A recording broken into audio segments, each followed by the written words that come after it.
YouTube പൂട്ടിയാലും ജോലിയുണ്ട്. ജോലിയായി, പിന്നെ മക്കൾക്ക് മക്കളായി, ഇപ്പൊ പിന്നെ എല്ലാരും ഒരുമിച്ച് പോകുന്നു. എല്ലാം കൊണ്ടും നമ്മൾ ഹാപ്പിയാണ്. ഇങ്ങനെ നിലനിൽക്കട്ടെ എന്ന് വിചാരിക്കുന്നു. പിന്നെ പണ്ടത്തെ പാസ്റ്റ് നമ്മൾ ഒരിക്കലും മറക്കാത്ത എന്താന്ന് വെച്ച് കഴിഞ്ഞാല് അതിലൂടെ നമ്മൾ കടന്നുപോയി.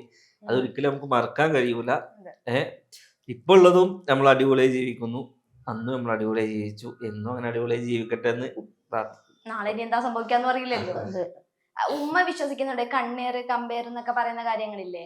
ഈ ഇപ്പൊ മക്കളുടെ വീഡിയോ ഇട്ടപ്പം ആരെങ്കിലും കണ്ണ് വെക്കും എന്നൊക്കെ പറയുന്നുണ്ട്. അങ്ങനെയൊക്കെ വിശ്വസിക്കുന്നുണ്ടോ? അങ്ങനെയൊക്കെ സംഭവിക്കോ? കണ്ണ് വെക്കുന്നൊക്കെ എനിക്ക് വിശ്വാസാട്ടോ. അപ്പൊ ഉമ്മ ഈ മക്കളോട് പറയാറില്ലേ മോന്റെ വീഡിയോ ഇടണ്ട, ആരെങ്കിലും കണ്ണു വെച്ചാലോ?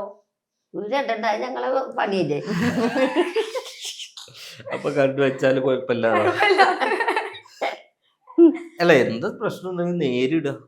അതിപ്പോ നേരിടാതിരിക്കാൻ പറ്റൂലല്ലോ. നമുക്ക് പേടിച്ചുകാണ്ട് ജീവിക്കാൻ പറ്റൂലല്ലോ ഒന്നും. പ്രശ്നം വരികയാണെങ്കിലോ അത് നേരിടുക, അത് ധൈര്യമായിട്ട് മുന്നോട്ട് പോവുക. അത് എന്ത് കാര്യത്തിലാണെങ്കിലും. ഞാൻ തുടങ്ങുന്ന കാലത്ത് എനിക്ക് ഒരു യൂട്യൂബ് ചാനലാണുള്ളത്. ഇപ്പൊ എനിക്ക് ടോട്ടലി 3 ഉണ്ട്. അതെല്ലാം നമ്മൾ മാനേജ് ചെയ്യുന്നില്ലേ? നമ്മളതിങ്ങനെ ബിൽഡ് ചെയ്ത് കൊണ്ടുവരുന്നു. അല്ലാതെ അതിന് നമ്മൾ യൂട്യൂബ് ഒക്കെ ചെയ്യണമെങ്കിൽ എന്താ അറിയോ, ഈ കമന്റുകളൊക്കെ വായിക്കുമ്പോ ടെൻഷൻ വരരുത് അല്ലേ? ആ ടെൻഷൻ വരുമ്പോഴാണ് നമുക്ക്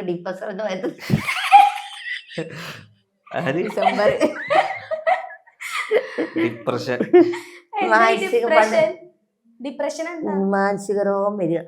നമ്മളിങ്ങനെ ഇരുന്ന് ആലോചിക്കുമല്ലോ, ഓരിങ്ങനെ പറഞ്ഞില്ലേ അങ്ങനെ, അതൊന്നും നമുക്ക് ആലോചിക്കാൻ പാടില്ല.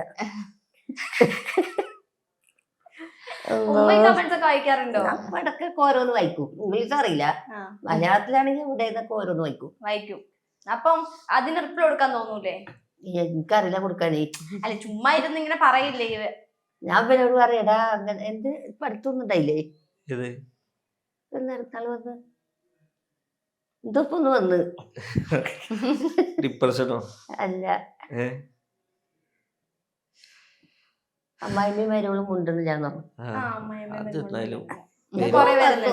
അമ്മായിമ്മയും മരുമകളും എന്ന് പറഞ്ഞു കഴിഞ്ഞാല് അത് ഒരു റെസ്പെക്ട് കൊടുക്കണ സംഭവം അല്ലേ? ചിലവരെല്ലാരും അങ്ങനെ ഒരേ മാതിരി ആയിക്കോളുന്നില്ല. ഒരു ചിലപ്പോ ഉള്ളിലൊന്നും ഉണ്ടാവൂല, പക്ഷെ അവരെ കൊടുക്കുന്ന റെസ്പെക്ട് ആകുമ്പോ ആളുകളുടെ കണ്ണിൽ ഇവര് മുണ്ടാത്ത മാതിരി. ഉമ്മ ഉമ്മയും അമ്മായിമ്മ അമ്മായിമ്മന്റെയാണ്. അങ്ങനെ കാണാത്തോലും ഉണ്ട്, കാണുന്നോലും ഉണ്ട്. ഈ അമ്മായിമ്മന്നൊരു പേര് അള്ള വെച്ചിട്ടില്ല, നമ്മളുണ്ടാക്കണാണ് അല്ലേ?